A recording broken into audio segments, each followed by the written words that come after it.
Nevis, who will be speaking to us about digital evangelism.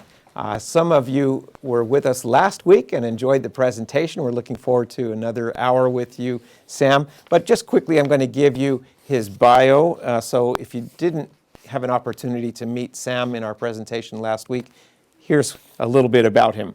Sam Nevis serves as the Associate Director of Communication for the General Conference of Seventh-day Adventists. He oversees the global branding and digital marketing efforts of the Adventist Church. Sam was born in Brazil, where he spent his early childhood planting churches with his parents.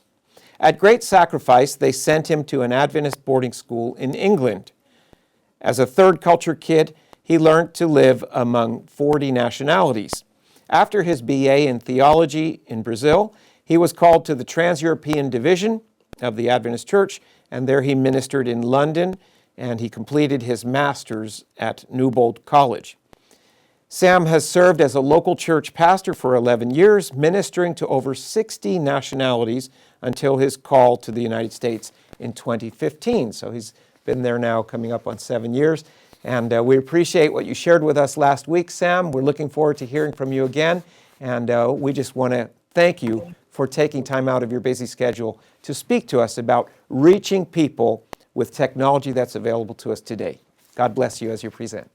My pleasure. Thank you very much. It's great to be here with you from Texas and others that will connect with us online. After all, we are all everywhere.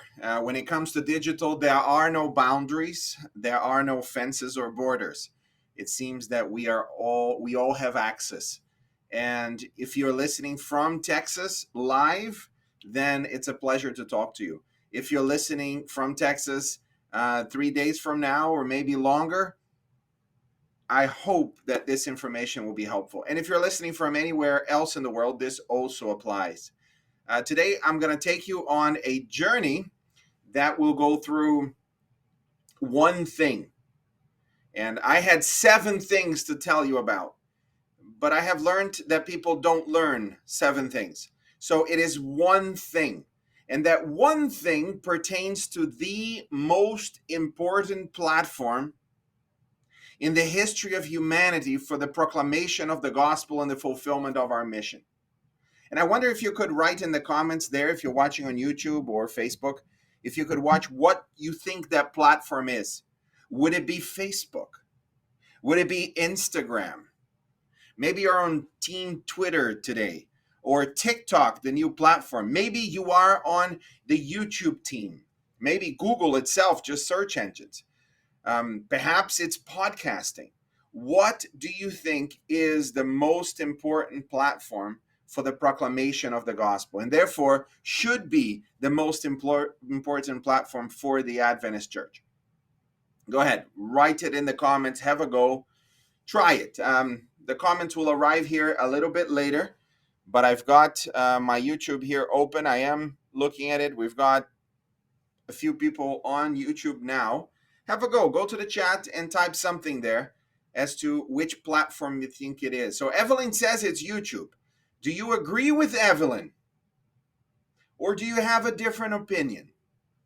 What do you think is the most important?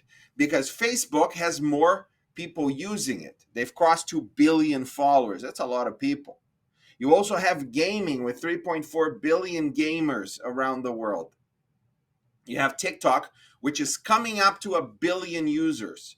Instagram has, as the second one in the world. You have WhatsApp, that as an instant messaging is the most prolific in the world in instant messaging, along with Messenger from Facebook as well. So which is it? Is Evelyn correct? Major says it's Instagram. So now we have this tension. Is it Instagram? Is it YouTube? And what else is it? I'm going to cut the tension, and I'm going to tell you what it is. It's YouTube.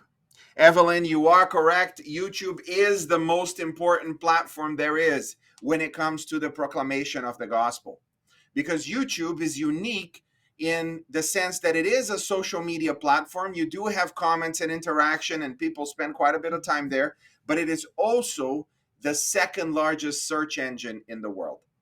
And this is incredibly important because if we are going to do what Pastor Gary Gibbs said, if we're going to win people's confidence, if we are going to go through that whole process he described, that he inferred or took from Christ's method there in Ministry of Healing, page 143, as God inspired Ellen White to write, if that's going to be the case, then YouTube will have to be the place so far where that will happen. And there are a few reasons why. As the second largest search engine in the world, that's where people go to find their answers. And you've been there before. There is something that broke in your house and you pick up the phone to call the professional to fix it, and you just wonder to yourself, I'm going to spend a lot of money just calling somebody to fix this. Maybe I can find the answers on YouTube. And so you go to YouTube and you find how to fix doorknob. And there will be a series of videos there, one better than the other, about that.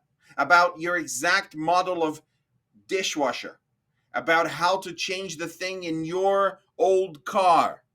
Whatever you need guidance for, YouTube will have that guidance. It will train you. It will teach you. Oh, but I don't know how to share my faith. Just go to YouTube and look for Pastor Gary Gibbs and listen to this again, because that was very good. And other presentations were very good. Oh, but I didn't quite understand Pastor Tom's 3-minute description. You can listen to it again. It is the largest video knowledge base there are. And why does that matter? It matters because most people don't read. You see, the Dark Ages became the Dark Ages because people did not read. They had no access to knowledge. So knowledge was interpreted to them through the specialists, and they did not have access to knowledge themselves. When Gutenberg, in the late 1400s, the 15th century, invented the printing press, that was a technological revolution that helped everyone have access to information.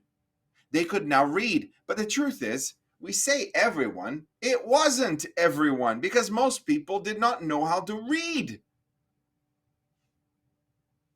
Some did, and that was enough to spark the revolution. Through the Reformation and through the printed press, you had a growth in knowledge that expanded every area of life, from medicine to science to medicine again, and then medicine, and once again medicine. Why do I mention that so many times? Because we are dying less than we were before. This was really important. The advances in technology are not only to communicate, but to alleviate the suffering of human beings around the world has been tremendous since the creation of the printing press. Then there was another technological revolution in the 19th century, and that was a modification to the printing press that allowed for local periodicals. Now, it wasn't just books and other large pieces of literature that could be printed. You could print a local periodical, a local magazine, local pamphlets and tracts, and that's exactly the technology that our pioneers used at the birth of the Adventist Church. So they could print the tracts and distribute them, and people would read it, and that's how 1 million people were expecting Jesus to come on the 22nd of October, 1844. But the truth is, most people don't read. So we have distributed books all over the world. But most people don't read. So what do? Well, YouTube. Most people know how to have conversations with other people. They can listen very clearly. And people have been presenting what they perceive as truth on YouTube in long form. What does that mean? When YouTube started, it was a platform for cats and for funny videos. The longest video was 10 minutes. Then it expanded to 15 minutes. And eventually, it opened up to any length of time. And a few years ago, people started doing some deep interviews. Because the truth is now very complex. If the Dark Ages were dark because you had no access to the information, Sometimes we feel like we are in another dark ages because we have too much access to information. We have access to so much information, we don't know how to decide what is true and what is not true. And the only way to sift through it is for us to speak freely. Tell the truth. Present the truth. The truth matters. It still matters, despite what postmodern philosophies have presented. I studied in my master's in England postmodernism. And there are many dangers with postmodernism. The most important is there is no such thing as truth. Well, there is. And you cannot live your life if there is no such thing as truth.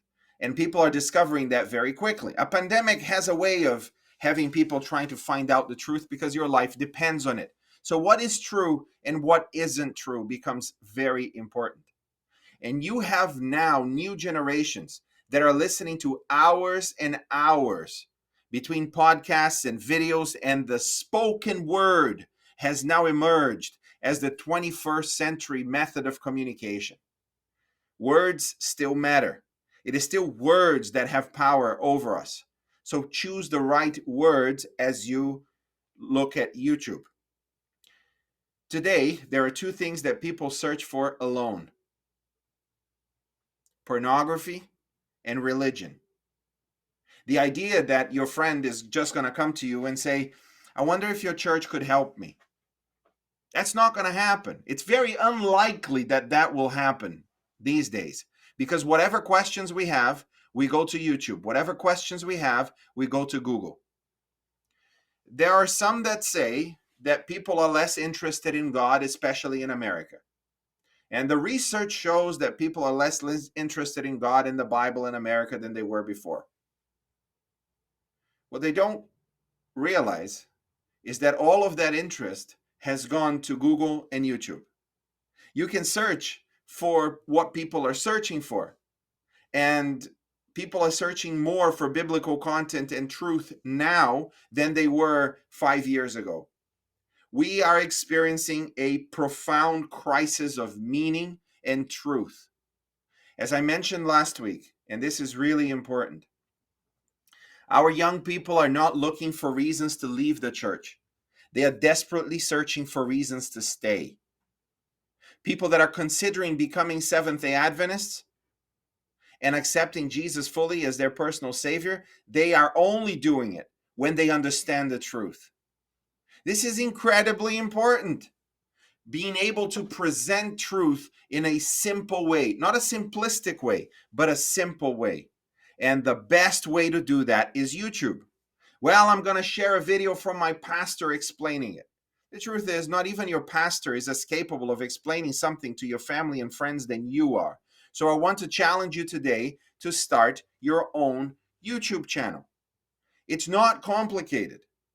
You take your phone, you record a video, and you publish it. That's the simple version. But if you want to be successful, which I define as having more than 100 people listening to your video, success on YouTube as you start your channel is to spend the first year with 100 or more people listening to it if you are an individual. This is really important. Create that community and go through it. But before I talk about YouTube properly, I need to tell you about my journey of experience in YouTube. I thought I knew YouTube. I was in charge, and I still am, of the social media strategy for the World Church.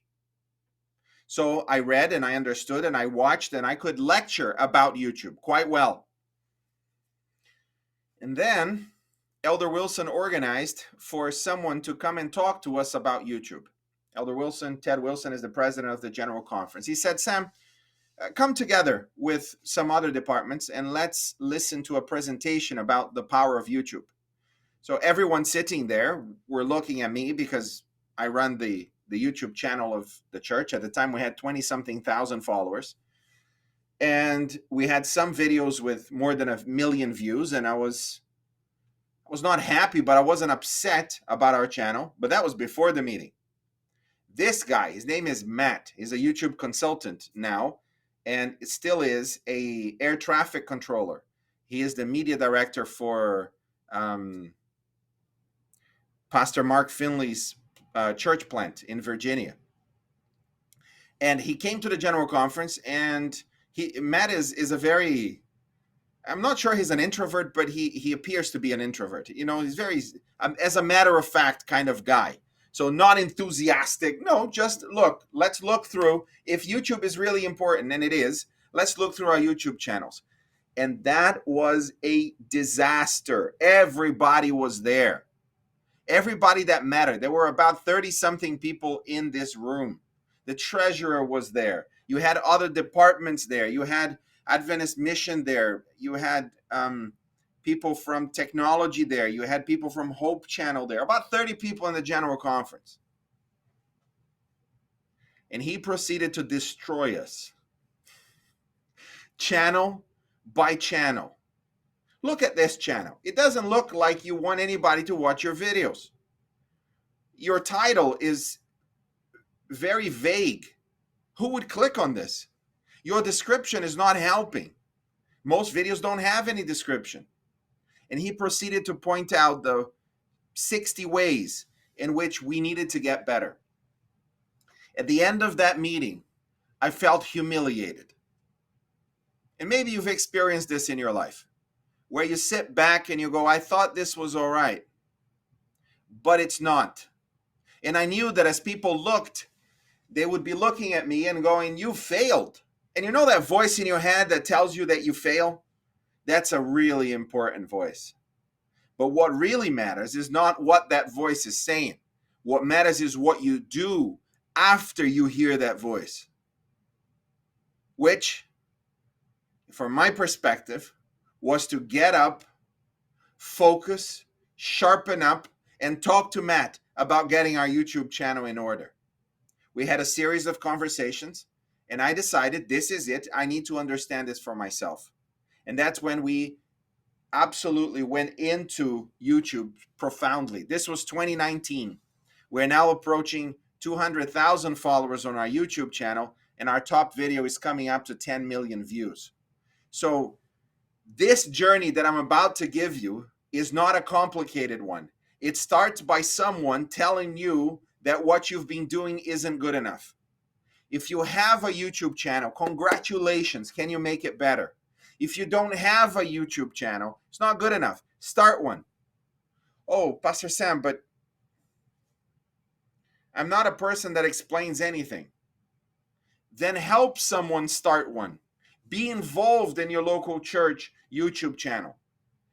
If you have any giftedness as a writer, as a researcher, as a content creator, as a speaker, as a cameraman, as an editor, as a promoter, whatever gift you have that could be used in the process of creating a channel and a series of videos, do it. Because it is the most meaningful platform there is for us to be in. It is more meaningful than the streets, because that's where people are. So how do you do it?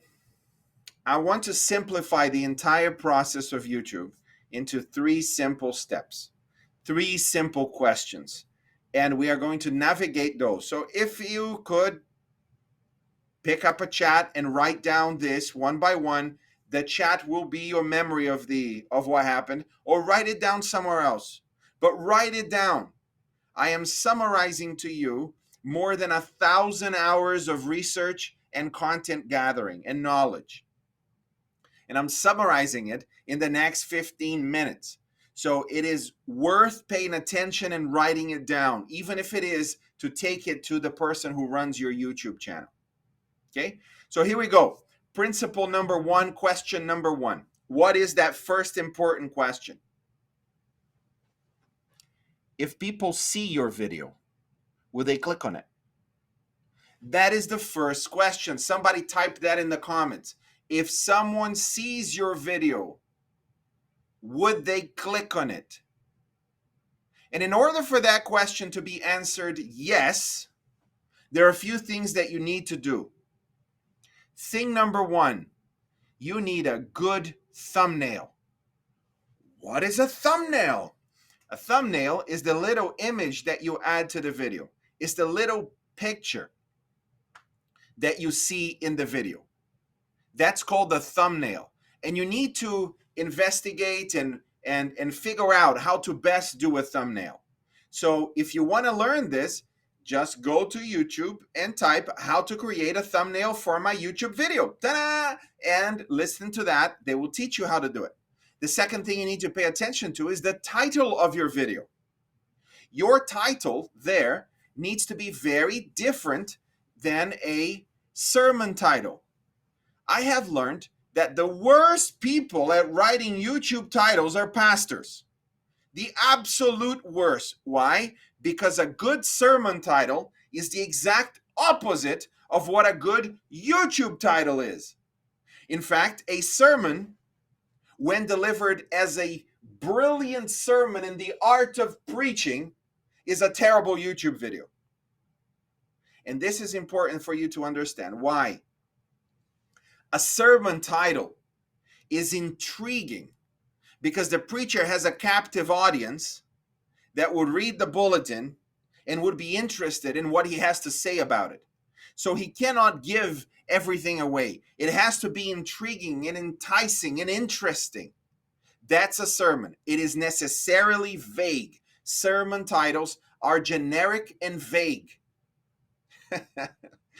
YouTube titles, on the other hand, need to be specific and accurate.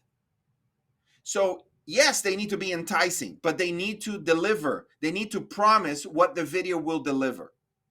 So this you see from news articles. If you go to a news article website, have you noticed that everything you need to know about the story is in the title? And if that's not enough, it's in the subhead, the subtitle. And if that's not enough, everything that is interesting about the story is in the first paragraph. This is a long-held tradition in the newspaper business because newspapers, when you wrote a story, you did not know before the days of computer whether the story would fit in the columns as they went to press. So they would put the most important elements first. So if there were 8 paragraphs, the editor later, the person putting it together, they could cut the last 3 paragraphs and the story will still be complete. That's where it comes from. So when it comes to the internet, because people's attention are so unevenly distributed, everything on the internet is trying to call your attention to click here, see that. A typical image of YouTube has 20 videos there shown themselves to you. So having a compelling copy, that's what we call the title and the description and anything written for marketing. It's called a copy. Having a compelling copy, a compelling title is important, but you need to deliver on the promise you're making in the title. So it has to be specific. It has to be concrete. It has to be clear. If someone sees your video, will they click on it? So who is behind a video is also very important. So if you determine that you are the Adventist church, if it is a church video, a church channel, then put, as you have here, Texas Conference. That's excellent. A better title for your channel, if what you put there has some, a better title for your channel would have been, or can still be if you change it, Adventists in Texas. Because no one knows exactly what a conference is. What does that mean? Is it an event? So you need to think beyond the Adventist church. Every content you are producing, there is no such thing as internal audience and external audience. That concept does not exist on the internet anymore. Let go of it completely. If somebody comes to you and says, well, we need to think of who our audience is. Is it internal or external? If it's going online and you're not password protecting it, everything is external. What does that mean? Do we not put content about, training for evangelism? No, you do. It's full transparency. It's no secret that Christianity is a disciple-making religion. It's not a secret. So is Islam. for that matter. In fact, those are the two big ones. And Adventism especially. So it's full transparency all the time. There's no such thing as internal and external. So this channel here is the channel for Adventists in Texas. Okay, so there is a geography that can be understood by the world. If you have a local church, then put the title of your local church as your YouTube channel. So who is behind a channel is also important. If they see your video, will they click on it? Now comes the key question. What if they are prejudicial against the Adventist church? Should we still write that we are Seventh-day Adventist? Yes. Why? Because there's no such thing as bait and switch in the digital world. You need to be authentic and transparent with who you are. As Pastor Tom was saying, in the digital, as you share your story, don't pretend to be someone you're not. The same applies to your channel. Oh, but what if they have prejudice against the Adventist church? Then there's nothing you can do for them. As soon as they discover that you're Adventist, they're going to feel even more betrayed if you let them on without being transparent. Don't do it. If you do have to define a target audience, I would say that these are people who are in some kind of crisis, that's why they're searching, who are willing to explore the Bible as a source of answers. They may not believe the Bible, but they should be willing to explore the Bible. That's your audience. If people are not willing to explore the Bible, nothing that you tell them matters. So your focus is people that are searching for something, who are willing to explore the Bible with Seventh-day Adventists. If they're not willing to explore the Bible with Seventh-day Adventists, then there's no point trying to create content for them. At some point, they will walk away anyway. Therefore, remember that most people, 99% of people, don't even know about us. Our problem is not prejudice. Our problem is ignorance. But even if we were known and hated, when Steve Jobs came back to Apple, you remember the story perhaps, he was kicked out of Apple. Apple plummeted. Their shares were worth practically nothing. Everybody hated Apple, and the only way for the thing to survive was to call Steve Jobs back. When he came back, there was a rebranding of Apple. What do you think he did? Do you think he started to hide the fact that their products came from Apple because some people had prejudice against the bad products they produced? No. What he did is that he presented what Apple had best to offer to the world. And last year or 3 years ago, Apple became the most valuable brand in the world. We cannot hide that we're Adventist. In the digital world, be transparent and present what you have best. Serve people properly. Provide answers to them. Have something to say for one.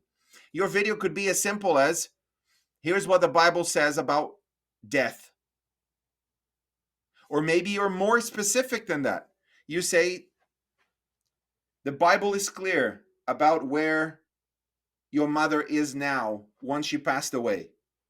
So now people that are searching for that specificity, they will click on your video. So be specific. Deal with one topic at a time. Address that deeply. Then comes the second question. So let's review. First question. What's the first question? If they see your video, will they click on it? As they're watching YouTube, there's a series of videos that are suggested by YouTube for people to watch. Once you put a video on YouTube, it is YouTube's job to present your video to your target audience. And if your video is consistent, we call this CTR, click-through rate. Out of 100 times that YouTube puts your video in front of people's eyes, how many of them click your video? That number is called CTR. If you go to your channel, there will be that number there.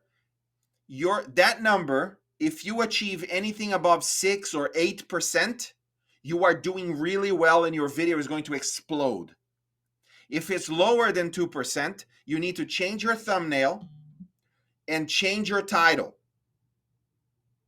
Do that, because you will never thrive if you are lower than 2%. Your video will never take off. Okay? So question number 1, if they see your video, will they click on it? Question number 2, if they click on it, will they watch it to the end? And that's where the anatomy of a YouTube video becomes really important. What is the anatomy of a YouTube video? It's not complicated. First, you start with a summary of what you are going to say in this video. Don't hold back. It's the conclusion right there at the beginning. And you can see why pastors hate this. Pastors are trained to take you on a journey. We're going to start with a Bible passage, and then we're going to go to this story, and we're going to go to that story, and I'm going to take you through this beautiful journey, and then I'm going to bring it together in the end and make an appeal, and you are going to give your life to Christ.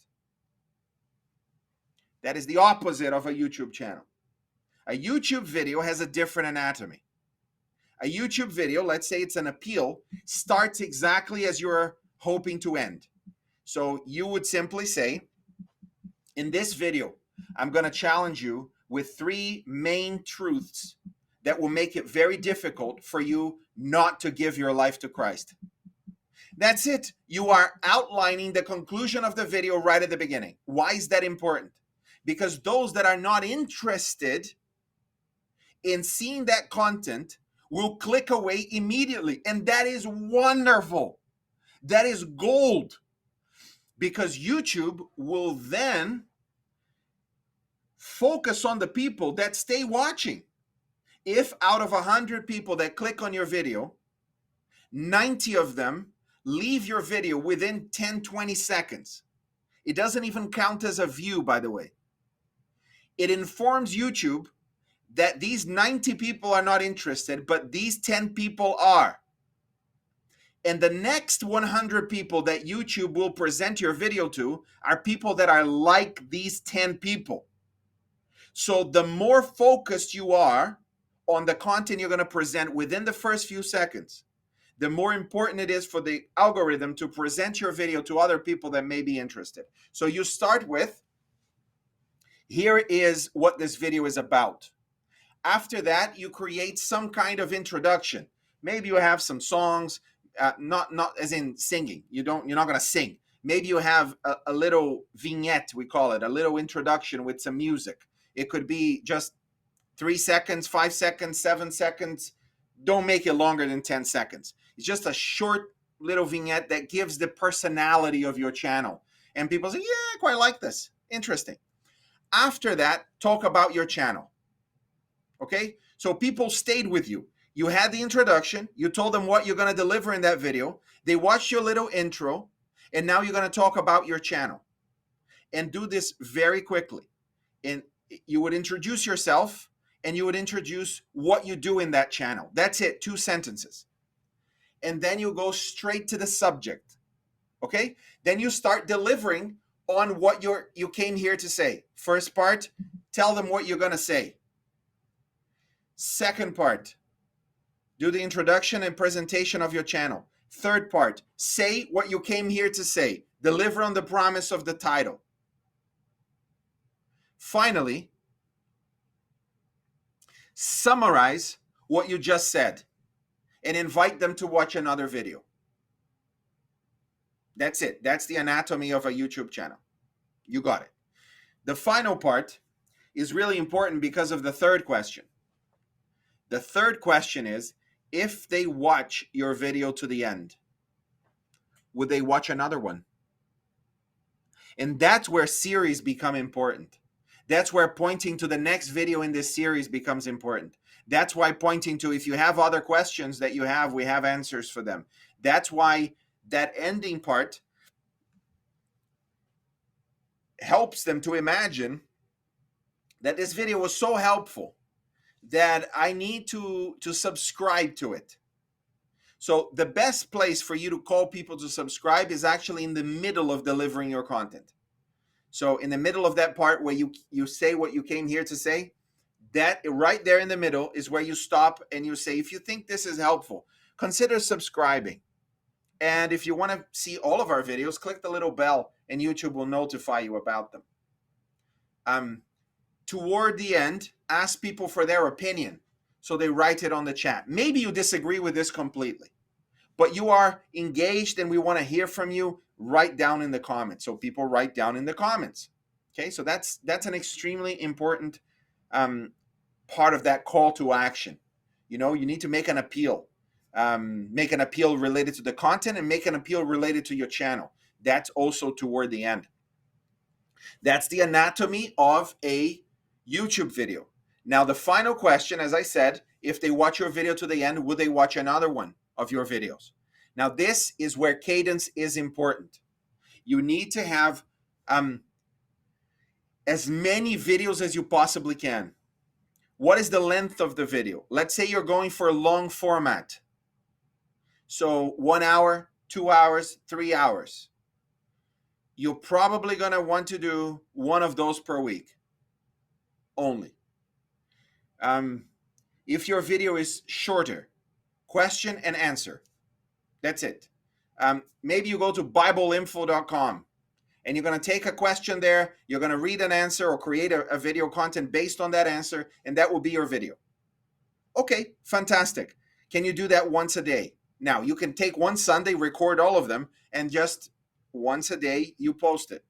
If you cannot do it once a day, do it once a week. That would be the minimum cadence, I would say, that is appropriate. That would be helpful to you. And keep on going. Oh, what happens if I post it and there's 2 views? If there are only 2 views after a week, it's because you didn't even distribute that to your friends and family. As soon as a video is done, send it and published, send it to everyone you know. Here's the link, here's the link, here's the link. Watch it. Tell me what you think. And they're going to start listening. YouTube is going to start presenting it to others. And that's how your channel starts to grow. If you get 10 views after 7 days of your first few videos, your first month or 2 of videos, praise the Lord. That's fantastic. Try to get more comments so you can interact with people.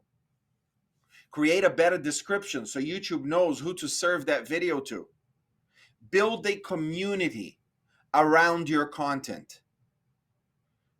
Start a Facebook Live, a YouTube Live where you are going to talk about and answer questions live, perhaps.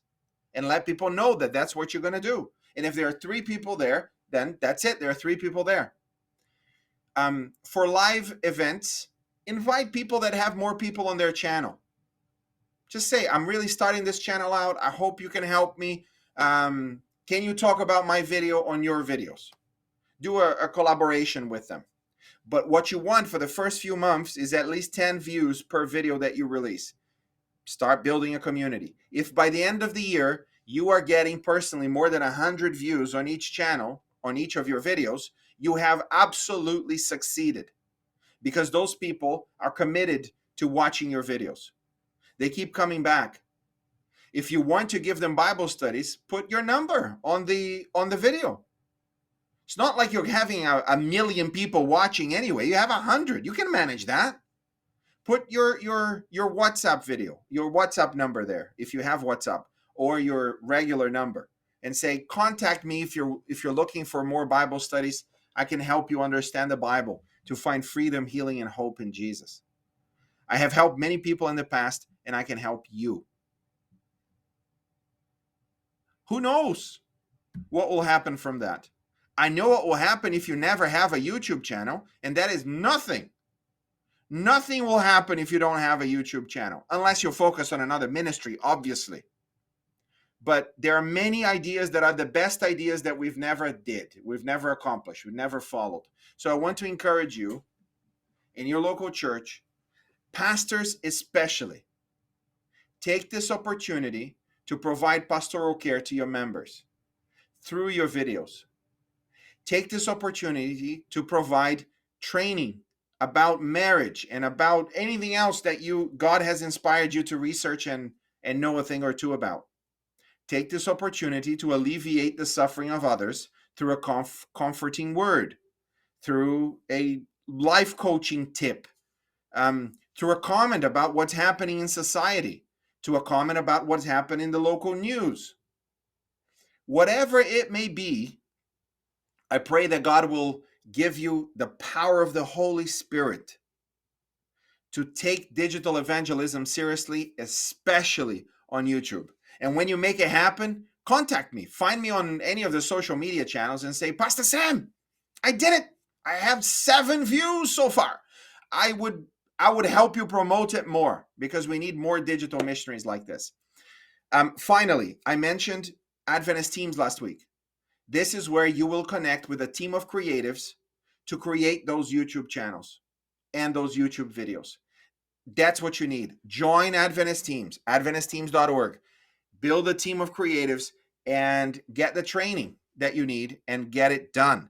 So that is what God put in my heart to share with you today. And I'm happy to answer any questions on this very special training.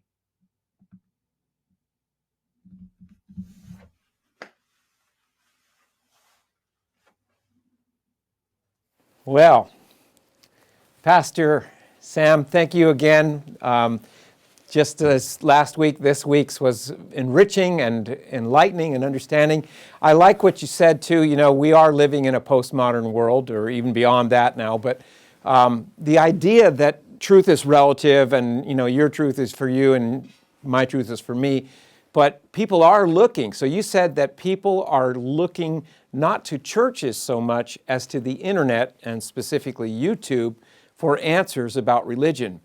And I think the challenge for us is, as you indicated in the points that you made, is to catch their interest and help them to understand that truth is objective and there is universal truth, and we can share it and they can see the Bible as a source of truth. And so that's exciting that we have these opportunities to use the internet, specifically YouTube, to catch the interest of these souls.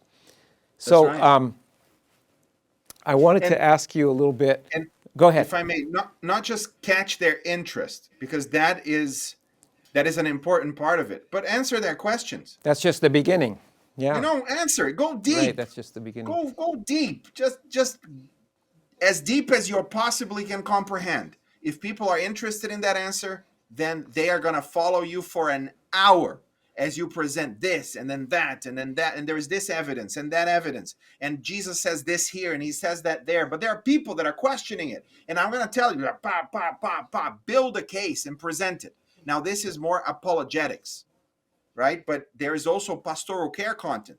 So if people say, for example, let's say God inspires you to do a video about how to help a teenage daughter who is depressed. Mm-hmm. Right? That's a serious subject. And let's say God inspired you to do it. You're not a psychologist. So, but you have some books that you can read, and you talk to a psychologist, and you talk to another psychotherapy, and you present, here are the 3 things that I would say about this. You know, from a dad to another dad, let's say. I've learned this, this, and this. If you're interested, you can read things here, here, and here. And if you're going through this, I'm willing to pray for you. Contact me on this number. 10 people are going to watch that. And if they're watching that, it's because they're interested in that subject. Who else would watch it? And maybe they'll contact you, and you can minister to their needs, and you can win their confidence. And then you can tell them, you know, your daughter will be healed on either side of eternity. And I want to join you in this journey as we help her. None of us, I think, if we have a full-time job normally, can handle more than 5-7 people like this.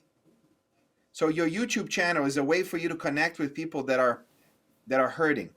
And if you connect with 5 of them that you are following through and you are helping, praise the Lord. That's 5 more people than you would have otherwise. Yeah. And we have to remember that just as God can arrange for divine appointments on the street or in a hotel or in an elevator, God can arrange those divine appointments through technology too. God can arrange things through algorithms or through chance that someone will see something, click on it, and it's going to lead them right to you or your channel and your opportunity to share life-changing truth with them that could lead to an eternal impact in their lives. So God's always got to be the variable we keep in mind in the big picture when we're doing this digital evangelism. Imagine this with me, okay? Just a second. As you were speaking, this came to my mind. Imagine that you have a 32-year-old mom watching this that goes to a church in Dallas. She's a Seventh-day Adventist, and she is struggling with a problem with her toddler. Her toddler has lots of tantrums. And she never imagined that she would be the mom in the supermarket, that the toddler is crying and being desperate. And she is now, I always thought I would know what to do. I don't. Now, God inspires her to find the right content and to pray and to find wisdom in how to handle that. Okay? Now, 2 months from now, from that moment, God is preparing her through this situation because there was someone else that lives in Dallas who is going through this whole problem that she doesn't know how to solve. And it's now trying to find another wine bottle after putting her children to sleep because of the pain of failure in her parenting as she perceives it. And in a moment of wisdom, she prays a prayer and says, God, help me. I don't know what else to do. And she's flicking on YouTube or TikTok. Now think with me, as God looks at this situation and wants to alleviate her pain.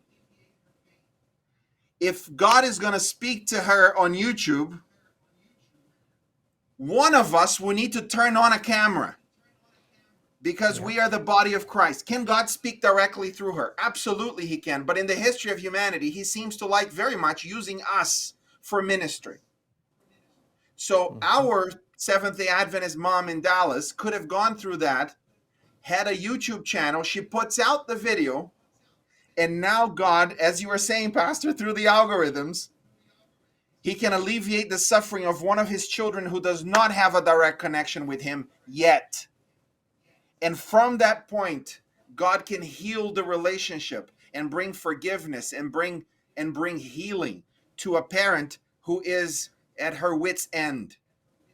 So can you imagine how much ministry we could do, how much pain we could alleviate simply by taking all of the knowledge and the wisdom God gave us about health, about relationships, about the Bible, about forgiveness, about grace, about the Sabbath, and put that in content that allows God to find those opportunities through the algorithms to speak to his children that are not yet have a full knowledge of him. I'm so excited by this, as you can tell. And you know, you're talking about this, we have so many on-ramps. We have so many ways that people can connect to the church, whether it's through the health message or any of our doctrines.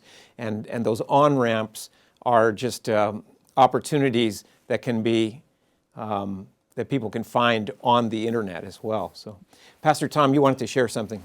Sure. Pastor Sam, thank you for sharing. You know, I'm kind of newer to YouTube.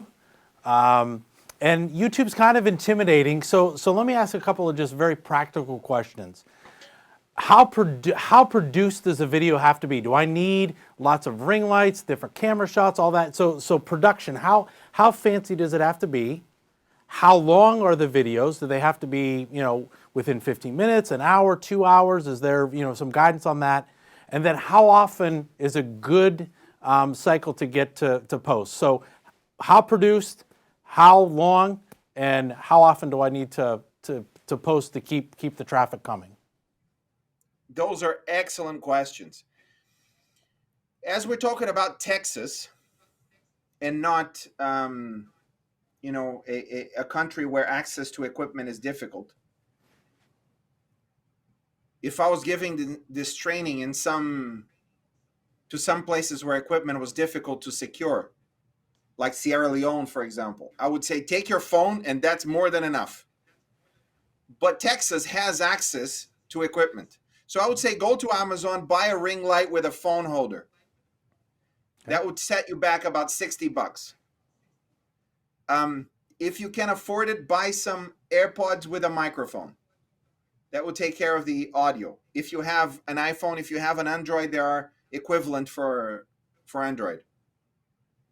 And that's the equipment that you need. You don't even need a computer. You don't even need any of that. The editing happens in the app. That's the simplest form that you can get started. I would say that the video length needs to be what you are comfortable with in delivering helpful content. What does that mean? If you ask me to do this training in 5 minutes, I would need a whole day to put that together. You asked me to do this for an hour. My preparation did not last for more than 10 minutes. Why? Because I'm very comfortable talking about this subject. I already understand the structure, and I've done quite a bit of recordings and presentations in the last many years. So for me, an hour is much more comfortable than 5 minutes. For most people, they take about 30 minutes to explain something. And so I would say that if plan for you not to be repetitive, and take as long as it takes to deliver that answer properly without too many rabbit holes. Okay, I like threes, so these are the 3 things I'm going to say. As you noticed, there were 3 things, and there were 3 things within each of the 3 things. I like doing that. For me, my brain just works like that. So that's the part that is on time. So equipment, how much time?